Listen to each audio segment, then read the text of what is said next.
Yeah. The genie, the only genie. Don't let Will Smith hear you. Will Smith who?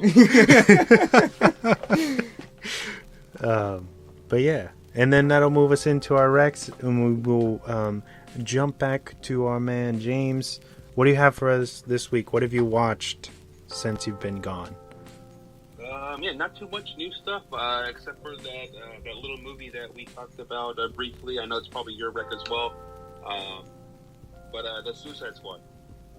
That movie blew me away. I was so hyped for it. I was very interested in seeing what James Gunn was going to do, and he did not disappoint at all. I know one little thing that was really cool. If you stick through the credits, there's a little thank you thing at the end, basically the last part of the credits where he thanks, whoever he wants to, and he thanks David Ayer. And I know him and David Ayer had been tweeting a lot back and forth saying, thank you, David, for paving the way and, setting up these characters for me, basically, some of them, and letting me continue the story and things like that. So they are very familiar with each other, but the Suicide Squad. So check it out. We talked about it a little bit briefly with our news. We said it's on HBO Max. It's I don't know the runtime, but it does not feel very long. It's action packed. I think funny, it's like you said, Wes. It's like 2 hours and 7 minutes or something like that. Yeah, but it doesn't feel too long. That's not a very long movie, in my opinion. I wish there was more. I wish there was. Oh yeah, definitely. Yeah. I wish. The character development in this was amazing. I loved. You basically get to see these characters grow throughout the film. It's not really just like, oh, here's this person and their superpowers, and then let's watch them fight. You get to see what makes them who they are, basically, throughout the film and as they go along. So definitely kudos to him for this film. Yeah, I feel that definitely gives you, like, you create more of a connection with each character and everything, that, so you get more invested throughout the whole movie and you just get a better experience overall. Oh, also shout out to John Cena, who was pretty good in the film. Yeah. He is awesome as the Peacemaker. He was there. I couldn't see him, man. I guess that's why I think that's why they greenlit that Peacemaker HBO Max series so fast. I think the producers at HBO had seen how good he was from the raw footage, and they're like, "Hey, let's do a Peacemaker series for HBO Max." Oh, and I didn't know that was going on. I think they just finished filming that too. I think maybe a couple of weeks ago. So that's going to be coming out probably within the next year or so. Also, while we're talking about DC, I've been watching that also on HBO Max, the Harley animated series, which is an adult cartoon, and it's fucking awesome. I wanted to wreck that before I forget. So good. Check it out if you haven't already. James, especially, check it out. I will. It's so fun and ridiculous. I've seen clips, very, very adult, so I'll not be watching that. Yeah.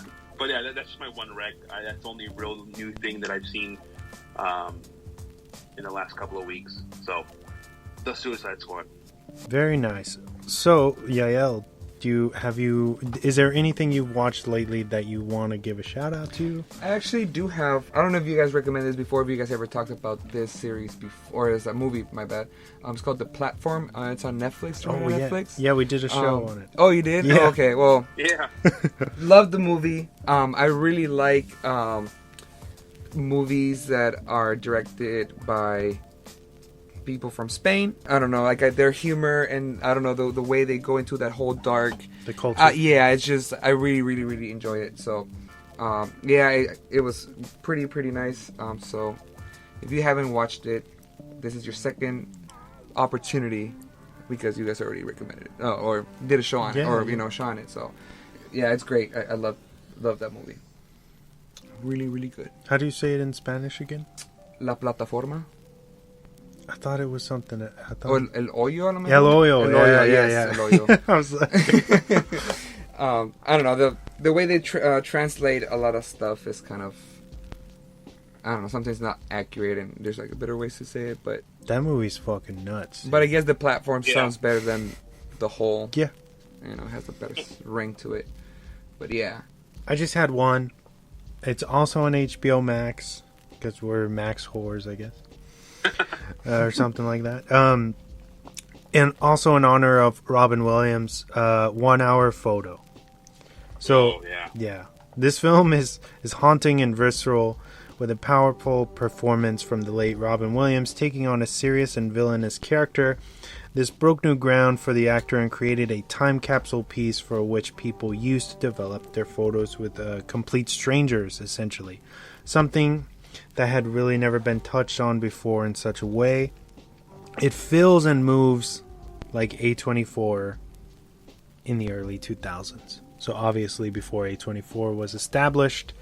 But yeah, if you watch that movie through the lens of today, it feels very much like what A24 style, just in general. You know, it's a slow burn, it's building tension, it's very obscure. It's also doing, you know, it's touching on something that's very kind of taken for granted, where you're like, you use a disposable camera and you're like, yo, I'm going to go get this developed and it's going to be awesome. But you're not thinking about the person in the lab at that time looking at your photos and seeing exactly what you're doing, which is a kind of a creepy concept, you know. I don't think I've ever thought about people looking at the pictures I'm taking. Mm-hmm. That just never crossed my mind. Exactly. And so yeah, this movie kind of touches on that, and how this, you know, Robin Williams character it gets obsessed with this family, this entire family. And because he's lonely, it touches on mental health and like being just isolated for too long. You know what I mean? You lose touch of reality. And this, it's creepy, but very, very good. Worth the trip. From 2002.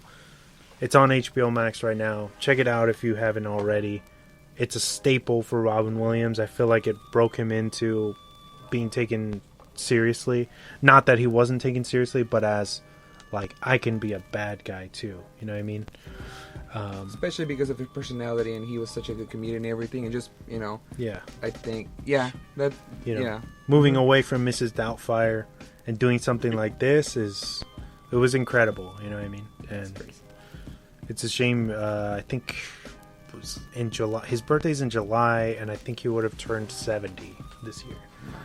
That sucks. Which is insane. But yeah, 1 Hour Photo. You guys check it out. 1 Hour Photo. I actually did remember the movie I was thinking of. It's called Talk Talk. Or Talk Talk in Spanish. TOC. And basically touches on obsession compulsive disorder. Okay. So I'm not going to give the whole thing, just the premise or like the scenario where it happens. It's like several people have an appointment. And then it takes from there. They'll have an appointment for a therapist, and they're supposed to help them with the compulsive disorders. And each character has a different compulsive. You have Tourette's. You have I don't know. There's just so many that I didn't even know existed, and they just touch on that. And I don't know. It's really good movie. Of course, it is in Spanish. I believe you can also put it in English or subtitles and stuff. It's also a movie from Spain. And yeah, really good movie. I really recommend you guys to check it out. Can you? What was the title again? Talk in Spanish. And it's spelled TOC. And I think it's streaming in Netflix. I'm almost 100% sure, because I'm pretty sure that's where I saw it. Pretty good film. It's pretty informative as well too, and it's funny as hell too. I don't know. Like I said, I really enjoy comedy from Spain, and that the kind of dry humor they also have and stuff. That it can be. Yeah. So, yeah, if you like comedy, if you like all that stuff, it's pretty good. I really recommend it. Okay. Thank you, man. No problem. So yeah, that wraps up our weekly recommendations and moves us into our movie focus of the week, which is brought to you by our own James Warny. Once again, welcome back. And what a heavy hitter wild card you picked. Heavy hitter, Yes. no pun intended. Ooh. Yeah. So we're talking about Heavyweights. It's PG. It's from 1995, if you can believe that. It's 1 hour and 40 minutes, and it's got a disappointing 29 on Ryan. What? Oh man, I Yeah. can't believe that. Directed by Stephen Brill and written or co-written by Judd Apatow. Starring Ben Stiller, Judd Apatow, Kenan Thompson, Sean Wise, Aaron Schwartz, Tom McGowan, Paul Feig, and Leah Lay. In the film, we follow the character of Jerry, who is forced to go away to summer camp in order to try to lose weight. Fortunately for Jerry, the owners and kids seem to be the best case scenario for Jerry's comfort level. However, the plot thickens when the original owners hit bankruptcy and the camp is bought by the fitness star Tony Perkis, who hurls the camp into a massive state of body shaming and infomercial madness.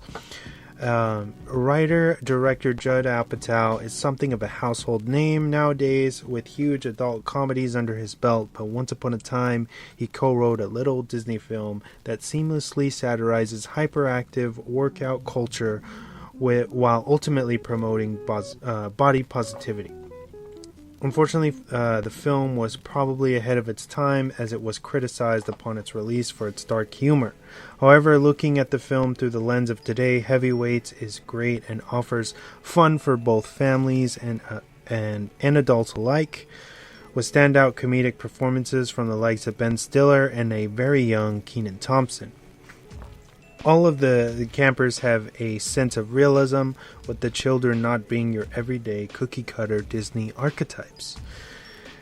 Heavyweights dared to be different and touch on a subject that can be considered taboo within the family film world, and that is why it continues to be discovered and beloved to this day. If you're looking for an honest, of-its-time piece, Heavyweights is where it's at. Watch it now via Disney Plus. Thank you. Oh, very nice. So before we start, tell us, James, what made you pick this film, or what is your attachment to it? How many times have you seen it? Let's go there. Oh man, there's a countless amount of times. I can't even tell you how many times I've seen this. I remember getting this movie. I want to say either for my birthday or Christmas on a VHS. I still own it. I have the case and everything still. I think I own this I own it on DVD as well because I couldn't watch it on before. This is before Disney Plus. I didn't have a VHS, a VCR Anymore. So I had to buy a DVD off of Amazon. So I got that, and then this came out on Disney Plus. But I've seen it. I can't even tell you how many times. But I've grown up watching this film. I remember watching it as a kid, thinking like, "Oh my gosh, this is what summer camp is like. This is crazy." But then I was always too scared to go to summer camp because I was afraid to leave my family. But this movie is my. It's a huge part of my childhood, and I think it definitely shows a positive view on anyone's body type, and making sure that you learn along the way that they don't need to be like camp champion or whatever they're called on the other side of the lake. They're fine the way they are.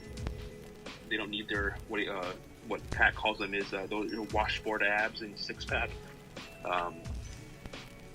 But yeah, I think it's a very body positive film. Like you said, it was ahead of its time. I think I heard a pretty interesting theory about this film that Tony Perkis was actually is White Goodman from Dodgeball. Oh. Because they're both in the body improvement business. Makes sense. Makes sense. He's the same actor. He's kind of the same person in both films. But I love this film. I like I said, I grew up with